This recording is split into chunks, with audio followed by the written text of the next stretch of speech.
Yeah, so today I'm going to talk about Watsuji, the concept of symbiosis, and Satoyama. So in this paper, there are three main aims. So firstly, I intend to develop an ecological ethic from Watsuji's theories of Fudo, or climate, and his ethical thought. Secondly, I intend to illustrate how Watsuji's ecological ethic, which I'll develop, can be applied in practice. And thirdly, I seek to demonstrate how this can contribute to environmental ethics. So in order to achieve these aims, then, I've divided my presentation into three sections. So first, I'll begin with a literature review to show exactly what I'm doing, how I'm contributing to literature, and sort of what my own unique sort of contribution is. So I'll do so in terms of looking at how Watsuji's theory engages with existing environmental ethics, on the issue of anthropocentrism, and then the practical application of Watsuji's thought. So secondly, I'll then go on to look at Watsuji's philosophy, his concept of Fudo, or his theory of climate or climatology, his ethics, and then suggest how we can develop an environmental ethic from these two ideas. And then thirdly, I'll go on to look at the concept of symbiosis. So here I'll draw upon the Norwegian philosopher Ness, the Japanese environmental concept of Satoyama, and then suggest how Watsuji's ecological ethic, which I've developed, can be put into practice. Okay, so firstly, moving on to the literature review. So I feel that the research which is being presented contributes in three ways. So firstly, in terms of environmental ethics. So the only other existing attempt to put Watsuji into dialogue with an alternative environmental ethic is proposed by Steve Oden, who suggests using Aldo Leopold's land ethic and as a framework and Watsuji's theory to supplement that. So I've quoted Steve Oden there, and I'll just read it out. So Watsuji's ethical philosophy is one of the most suggestive Asian resources for environmental ethics as outlined by Aldo Leopold, in which morality is large, so it is to include not simply individual and individual social relations, but also the encompassing of human nature relation as a major extension of practical ethics. So where I differ from Oden then is that I suggest putting Watsuji into dialogue with a deep ecology, and in particular Ness, who we can see depicted on the left. So secondly then, so I contribute to the problem of anthropocentrism. So anthropocentrism is the issue in environmental ethics that it seems that only humans have moral value. So if we think about existing ethics, like deontology, utilitarianism, virtue ethics, so they all begin from the standpoint of the human, and they never really go beyond that. So it's always about our relationship to other human beings. So this is problematic because if only humans have moral value, then nothing prevents us from using sort of nature, sort of animals, plants, the earth itself, instrumentally, that is for our own sort of needs or desires. So in terms of Watsuji and the problem of anthropocentrism, so John Moraldo has criticized Watsuji for being anthropocentric in his ethical thought. So in his own words, so he criticizes Watsuji for limiting ethical concerns to human beings and indulging in the same anthropocentrism as the European philosophers he seriously criticizes on other grounds. James McRae, however, takes a different position and says that although we may see in Watsuji's ethics that it's only about humans, when we consider his theory of the Fudo, or his climatology, that he actually considers part of being human is existing in relation to our environment.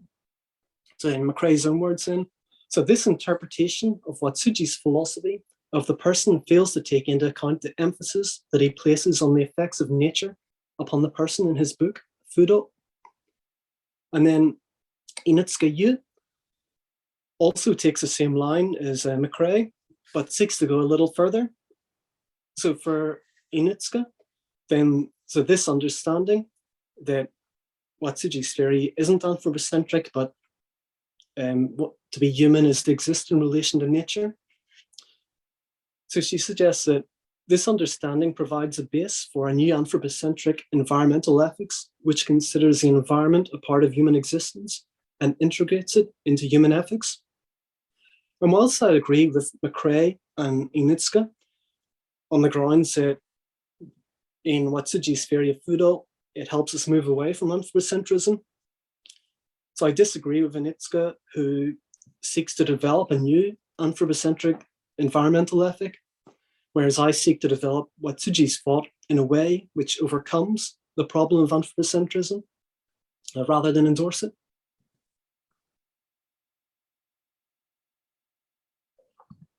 In terms of practical application then, with Watsuji's ethical theory, so Bruce Jans has argued that Watsuji's concept of Fudo provides us with an alternative way to understand or address the problem of climate change. And in particular, Jans is concerned with sort of the issue of technology. So what we find in a lot of literature and environmental ethics is that rather than thinking about acting now, taking responsibility, a lot of people are suggesting, oh, well, in the future, we're going to develop technology which can solve these issues. But on the other hand, others kind of suggest that that's when that technology is developed, it's too late and we've missed an opportunity to act. So Jans thinks that we can apply Watsuji's thought in order to think about our own sort of responsibility to nature rather than just waiting for a technology to come along which can resolve this. And then Jin Beck has sought to illustrate how Watsuji's concept of Fudo and this concept of Aidagata, which we'll discuss later in relation to his ethics, can be applied to traditional Japanese architecture. In particular, so Aidagata, it's translated as something like betweenness, and usually the relation between humans. But Beck applies it to talk about the relationship between nature and humans in the house, and how by creating open spaces that we can kind of become closer to nature.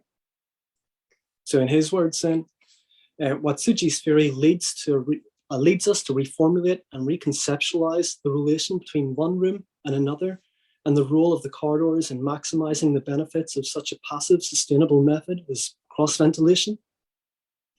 But in this research presentation, I focus on the concept of symbiosis, and in doing so, I seek to offer a new way of applying Watsuji's theory in order to increase the quality of relations between humans and non-humans. Okay, so now I move on to discuss Watsuji's theory then. So in 3 parts, so firstly his theory of Fudo, or climate, his theory of ethics, and then I'll bring them together to develop an environmental ethic. So in Watsuji's book, Fudo, which is translated as climate, or anthropological considerations, Watsuji employs the concept of Fudo in a very particular way. So whilst climate usually refers to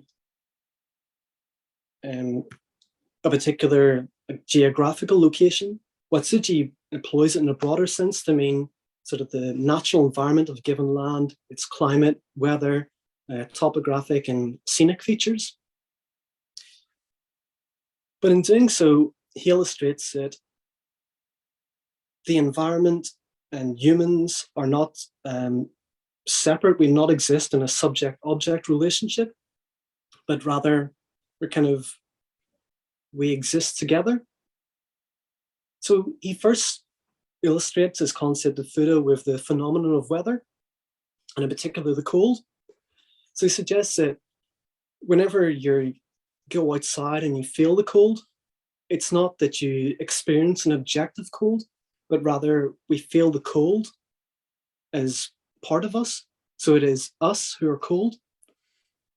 So in this way, that it's not something which is outside of us, but it's us ourselves that are cold. So although we may suggest, well, it seems like a subjective phenomenon then, where an individual experiences sort of particular phenomenon such as weather, he suggests that it's not purely a subjective account, but rather we experience phenomena such as weather in relation to sort of our climatic context. So he presents this idea in a beautifully poetic passage, which I'm going to read. It's the third paragraph, that a cold wind may be experienced as a mountain blast, or the cold, dry wind that sweeps through Tokyo at the end of winter. The spring breeze may be one which blows cherry blossoms, or which caresses the waves. So too, the heat of summer may be of the kind to wither rich verdure, or to entice children to play merrily in the sea. So his point is that even though we experience a wind, so we may feel it as cold, but it again depends on our context. So if we're on a mountain, it can be experienced as a cold blast of wind. But in summer, it can sort of blow the petals off a tree. So we always experience different phenomena in relation to our environment. So in this way, he suggests that this is how we kind of experience ourselves in relation to a fudo or our climate. So he states then that climate then is the agent by which human life is objectivized, and it is here that one comprehends oneself. There is self-discovery in climate.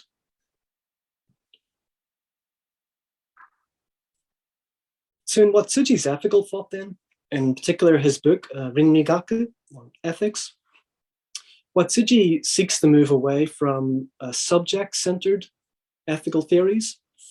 So he equates these with Western thought, and perhaps he has people like Immanuel Kant in mind, or like John Stuart Mill.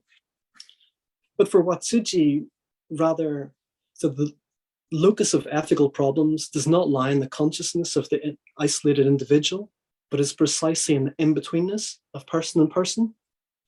So this in-betweenness, or aidagata, he exemplifies it through the use of the Gorin, or these five ethical bonds as we find in Confucian thought, of the relation between husband and wife, father and son, child, subject and ruler, and friend, by saying that depending on the relationship when we find ourselves, that determines how we act ethically, depending on the relationship, and that these relationships kind of exist in virtue of being in a relationship. So with the example of father and son, it's not that one's a father and then has a son, but one becomes a father by virtue of having a son. So for this reason, he states that both individuals and the whole subsist not in themselves, but only in the relationship of each with the other. So Watsuji's thought is grounded on Buddhist ontology of emptiness. So although he criticized the Western perspective where we focus on sort of the individual, he also criticizes an Asian perspective such as Confucianism, where the focus is on the whole, on the community.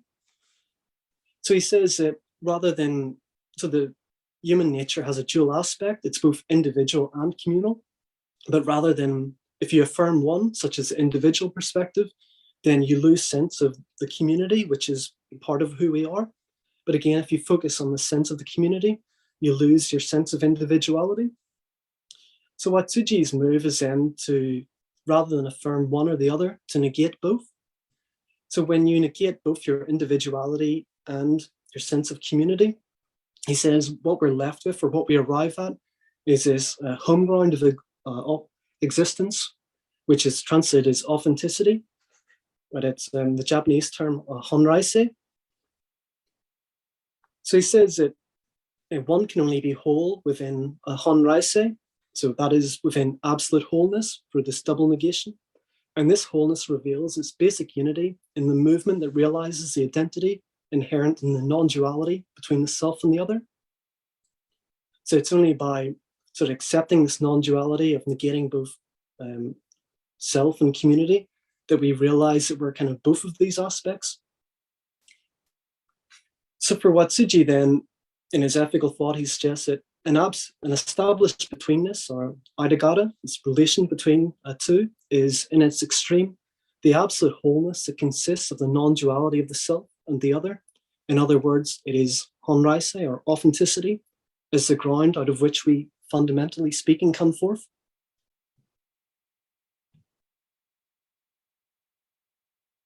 Okay, so to bring these two aspects together then, so the point that I want to take away from his concept of fudo is that we exist in relationship to our environment and not independent of it.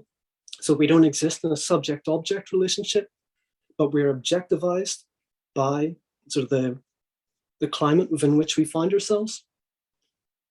And in terms of his ethics then, the point which I seek to emphasize is that we exist in an interconnected web of relations of all other forms of life.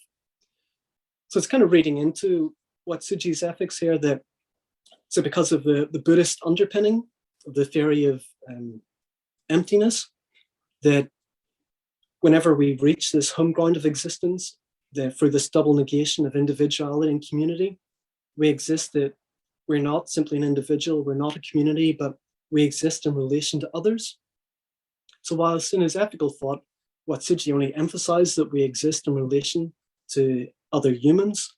So I think when we consider it in relation to his concept of fudo, we can say that, in fact, it's not only humans that we exist in relation to, but also our environment.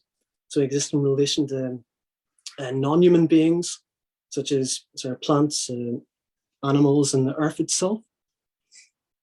So I think we can construct an environmental ethic from combining Watsuji's concept of fudo and his ethics to suggest that rather than ethics being the relationship between person and person, as Watsuji states in Rinrigaku, we can instead reformulate this to suggest that ethics entails a relation between being and being. To kind of develop Watsuji's theory, to put it into practice, and I'm going to put him into dialogue with Arne Næss, a Norwegian philosopher. So for Næss, he suggests that humans should develop through 3 stages. So in classic psychology, we kind of see like 2. We begin as an ego. So we can kind of think of like young children who they don't really understand like other people. They'll grab things off other children or hit them because they haven't yet learned that their actions kind of have consequences and harm others. But then we teach them, we socialize them, and they kind of learn that their family and their friends are important to them. And then if we become particularly sort of enlightened or humane people, then we'll extend that circle to all humans. So think that everybody's equal and everybody deserves respect regardless of race or gender. But Næss wants to go one step further and say, well, why shouldn't we extend it to sort of our ecosystem? So he wants to. Kyle, you have 2 minutes now. Yeah, no problem. Thank you. So rather, so he wants to go to an ecological self, and his means to do so is through this concept of symbiosis. So Næss's concept of symbiosis is in terms of mutualism. So we've given 2 examples here. So a mutualistic symbiotic relationship between sort of a bee and a flower, for example. So the bee takes pollen from another flower, so it helps pollinate it, but in turn it gets nectar. Or we can see the oxpecker bird, which eats ticks, so it gets food from mammals such as zebras and rhinos, and then it rids the animal of a parasite. So in Japan, symbiosis is perhaps best expressed through the concept of Satoyama. So Satoyama so typically refer to mountainous landscapes, which are in relation to sort of villages where people live in connection to nature, such as creating rice fields or cutting down trees and forests for wood. So we can see that this is a symbiotic relationship because rice fields, for example, are artificial constructs, but by creating land and allowing it to flood with water, that creates a habitat for wildlife such as frogs to spawn, so dragonflies to lay larvae, and birds to sort of eat insects and thus survive. So it's beneficial for humans because we can cultivate rice or food. It's beneficial for other forms of life which wouldn't be able to exist without the creation of those. However, in Japan, Satoyama have gone into decline, and through the development of residential areas, for example. So you can see there's a still on the right from the movie Pompoko, and it's based on a place called Tama Hills in Tokyo, which was a massive sprawling area of Satoyama, but was since cut down to build houses. So how can we kind of develop Satoyama? And sort of the means to do so is to respect and preserve ecosystems, which may serve as shared spaces. And I think that we can put Watsuji's theory into practice of this environmental ethic, which I've cultivated in this talk, by providing an argument of why we should respect nature, why we should respect Satoyama, for example, because ultimately the environment is an extension of who we are, and we're an extension of the environment. So I think that by recognizing that, by reorientating our thinking, we can gain a greater respect for nature. And by doing so, we can cultivate symbiotic relationships and thus help nature to survive. Yeah, so thank you.